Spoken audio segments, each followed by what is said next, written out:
Ẹ káàbọ̀ padà sórí ètò. Mo sọ fún yín ká tó lọ lẹ́ẹ̀kan. Mo láwọn nǹkan tá ní nílé tá lè lò fún facials ni mo mú wá fún yín.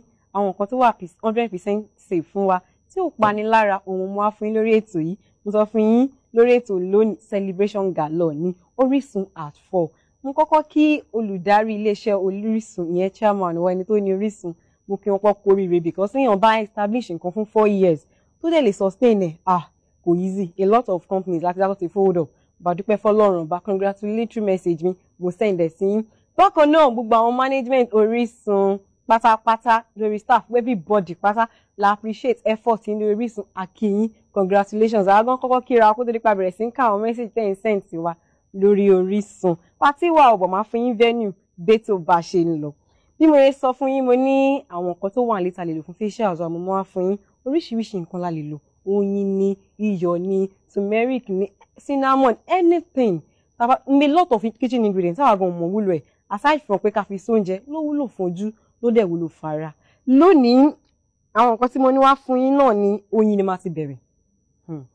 Wọ́n á ní oyin dùn. Kò sẹ́ni tó máa fún yín sẹ́ni tó máa ti tọ́ ìdànù. Bó ṣe rí lẹ́nu gẹ́lẹ́ ló ṣe rí láwọ̀. Oyin dá fára. It's very nice. Kò sí nǹkan tẹ́ lè lò fún. O lè lò fún tone. Ẹ lè lò fún facial scrub. Ẹ lè lò fún kẹ́ lè fi pimples treatment. A lot of things ẹ lè lò oyin fún.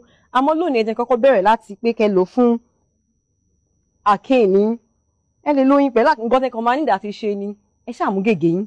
Ẹ mú ìwé pélébé sílẹ̀. Ẹ máa ka àwọn nǹkan tí mo fún yín. Àwọn nǹkan tí mo fún yín mi fi ń lò fo o. Ẹ má lọ rò pé bí àròsọ ọkàn ni nǹkan tá gbá research lé lórí dáadáa ni. Tá dẹ̀ mọ̀ pé ẹ̀yin náà fúnra yín tẹ́ bá lò. Ẹ̀yin gan fún wọn feedback pé yes nǹkan tí mo lò ẹ ò bó ṣe ṣiṣẹ́. Lórí oyin tẹ́ bá fẹ́ lò fún pimples yín. Nǹkan tẹ́ kàn nídìí ni ẹ bu oyin tablespoon ni mo pè fún yín tablespoon kan àti omi ẹ kàn smell sójú yín. Ẹ kàn fi ra ojú yín. After some minutes bí i 10 minutes ẹ kàn fi warm water ẹ fi fọ̀ daily routine ni o. Ẹ mọ̀ pé ẹ lè ṣe lẹ́ẹ̀kọ̀ọ̀kan expect magic daily routine ẹ̀yẹn lò kẹ́hun nǹkan tó máa fún kẹ́ wo result ẹ̀. Bákan náà fáwọn tá bá fẹ́ mọ́ need àti máa fúnra one stress. A fẹ́ tone mo fẹ́ tone ara mi kò fẹ́ mu ti dúdú jù jẹ́ nǹkan wá small thing tó kàn máa jẹ́ kí n light gbogbo àkúnú èdè òyìnbó bọ́ẹ̀ o pé mo kàn fẹ́ mo jẹ́ kára mi náà ti ẹ̀ mọ́ díẹ̀. Ẹ̀yin mú oyin ẹ mix ẹ̀ mọ́ egg white 1 tablespoon of honey náà ni mo sọ fún yín ẹ máa rò pé 1 tablespoon ṣó lè ṣiṣẹ́ ṣá bẹ́ẹ̀ ni ó kéré ṣùgbọ́n nǹkan tó ń ṣe láwọ̀ ó lágbára 1 tablespoon oyin ni kẹ́ mú pẹ̀lú 1 tablespoon glycerin. Ṣé nǹkan kan tí mo sọ fún yín 1 tablespoon oyin àti 1 teaspoon glycerin ni kẹ́ lò pẹ̀lú egg white tablespoon oyin teaspoon glycerin pẹ̀lú egg white yín ẹ kàn mú flour díẹ̀ ẹ fi mix ẹ kó lè form paste ẹ̀yẹn fi pa ojú yín natural toner ni ẹ̀yẹn wo bó ṣe máa ṣiṣẹ́ lára yín after 10 to 15 minutes ẹ máa rí pé àwọn engine ẹ̀ máa ti dry mọ́ yín lára ó ti dry mojú gbogbo ata tí máa lọ ṣe facials àwọn salon tó máa ń lo àwọn nǹkan fún yẹn náà ti mọ̀ nǹkan tá à ń go through débi pé natural product lélẹ̀ tí ò tẹ̀ ní fún wa ní any stress rárá ẹ̀yẹn kàn lọ after 10 to 15 minutes ẹ fọ̀ pẹ̀lú omi tó lọ́wọ́rọ́ kẹnu ojú yín ẹ máa rí iṣẹ́ tó máa ṣe fún yín you can do it twice a week kò ṣe kí nǹkan bá jẹ́ facial bẹ́ẹ̀ nígbà tí máa ṣe lójúmọ́ unlike Akiyin torí ẹ fẹ́ treat ẹ̀ ẹ̀yin náà mọ̀ pé àwọn nǹkan tí a ṣe lò fún pimples ẹ mọ iye nǹkan tá a máa ń lò a máa lò kò tún ní lọ so ìyẹn yàtọ̀ sí facial toner ẹ kàn ra lò fún twice a week ẹ máa rí nǹkan tó máa ṣe fún yín láìsí pé ẹ̀rù ń bá yín pé ẹ̀ ń lo nǹkan kan tó lè wà harmful to your skin ẹ̀yẹn try ẹ máa rí bó ṣe ń lò.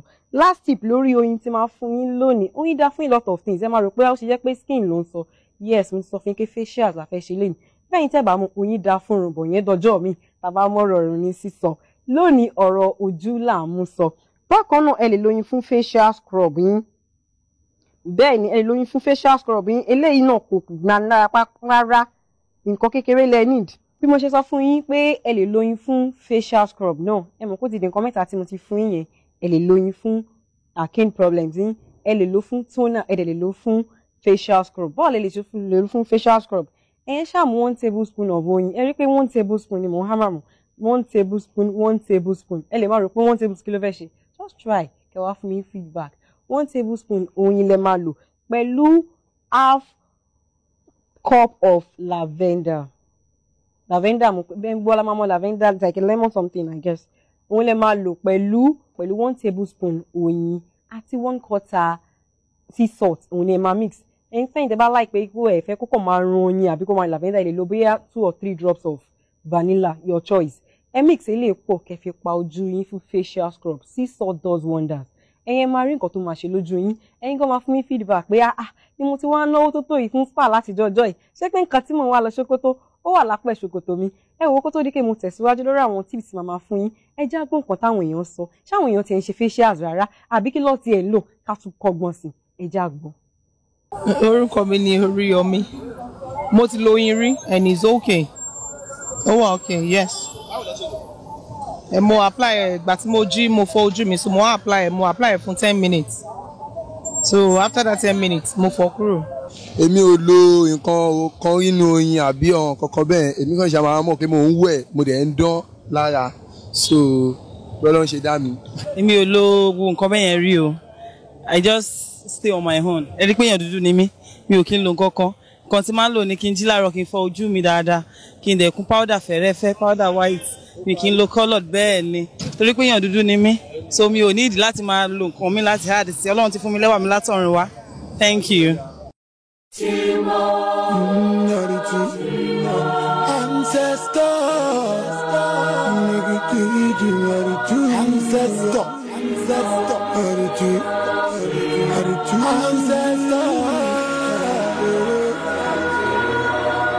No be pass the power, my lost prayer. No be back power, my lost prayer. No be by my power, my lost prayer. Ancestor, Isha Oluwa ni agbára kó, ayé má tú. No be my power, my lost prayer.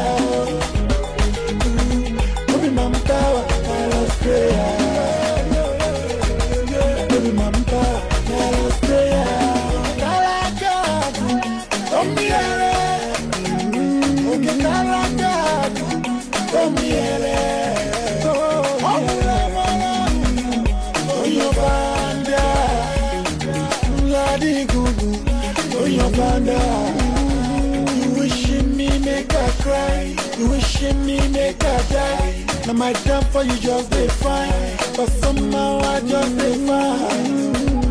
Oh, you need jabba, oh my fine God. Ìṣẹ̀lẹ̀ kan ò ní ṣẹlẹ̀, kí bàbá mi máa mọ̀. Bọ́jọ́ ṣe ń rọ̀, oòrùn ṣe ń wọ̀, ilẹ̀ ṣe ń mọ́. Ọjọ́ ṣe ń gorí ọ̀nà. Then they ask for Twitter when I go pin Grammy. Wọ́n gbàgbé pélé nínú àtọ́ fi pè ní Wendy. Iṣẹ́ Olúwa ni agbára kọ, Ọlọ́run tó ṣe aṣọ mìíràn. Aṣọ mìíràn.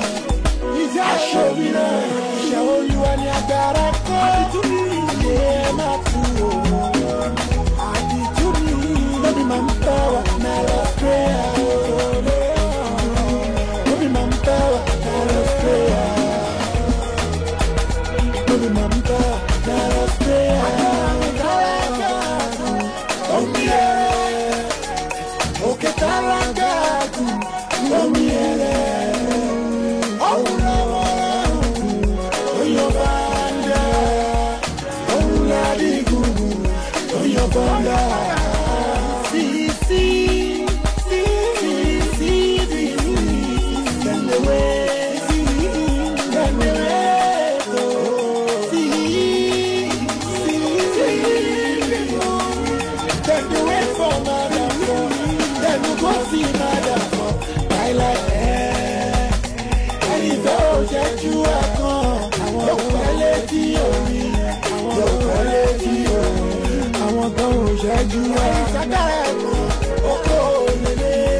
All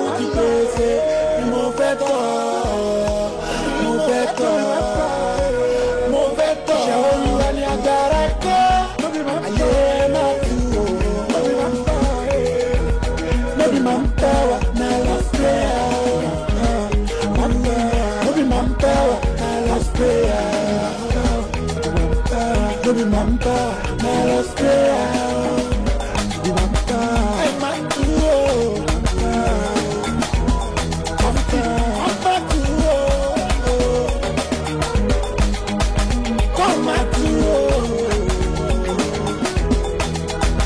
come back to